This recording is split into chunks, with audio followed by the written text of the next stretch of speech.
The third section is about the contract types that you do with your clients as a design and builder.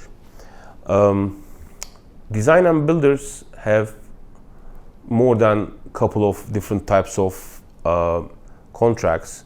Let me start with the basic one, a lump sum contract. So design and build lump sum contract is a fixed time and money contract that puts all the risk on the design and builder, thus most probably have a higher pricing structure, or the risks are not clearly taken by the client, but mostly from the design and builder.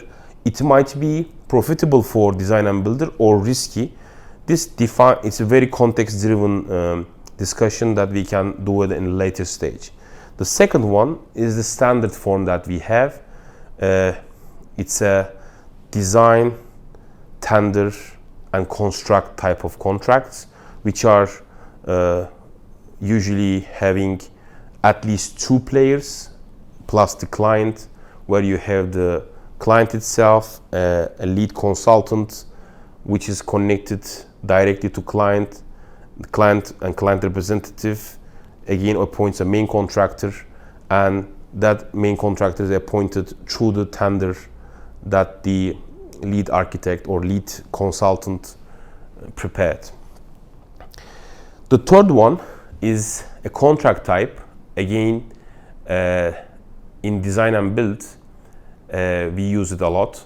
You can also use it only for construction also. Most of the things that I'm telling you could be also used in the construction also, except the first one that I mentioned you. It's the cost plus fixed sum or cost plus fixed percentage. So the cost of the project could be, let's say, 100, and if you agree 10%, that means 10% you get the overall cost of the project will be for the client 110. There is also a fixed monthly retainer type of another contract type is there.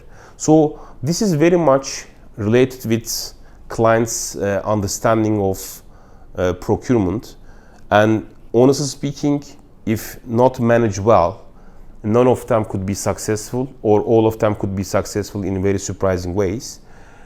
Also, there are certain international entities like FIDIC who kind of give basic contract types and helps in usually bigger projects, probably about I wouldn't say 10, but probably about $5 million above projects. To use FIDIC is probably a better choice, because there are certain things that needs to be coming with that cost.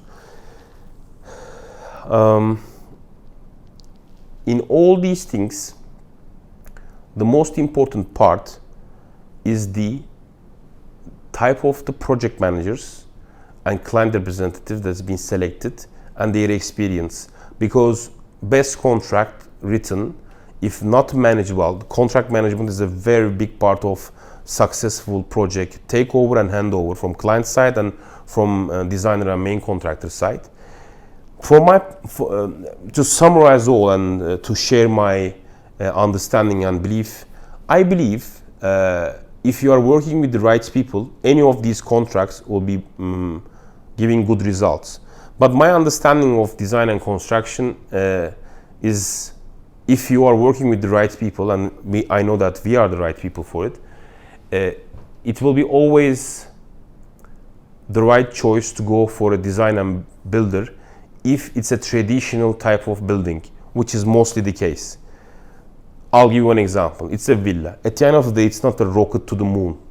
Most of the people are doing villas, so there is no harm to do a design and build contract there. However, if you are doing, for example, in Antarctica, a special observation deck, of course there are a lot of risks there, and it might not be wise to give that one as a design and build. Maybe there should be a specialist designer first, due to the fact that there are a lot of risks. Now, but in other cases, I believe it's, if you work with the right people who has the character and the values, Usually they always say that between design and construction there is a conflict of interest. I think in everything there might be conflict of interest if the intentions are not in that direction. So I believe in a proper direction, always design and build contracts the way I know it, the way I explained to you, will always benefit the client, if not for the money, for sure time, and for the overall experience of the whole project. Thank you very much for listening.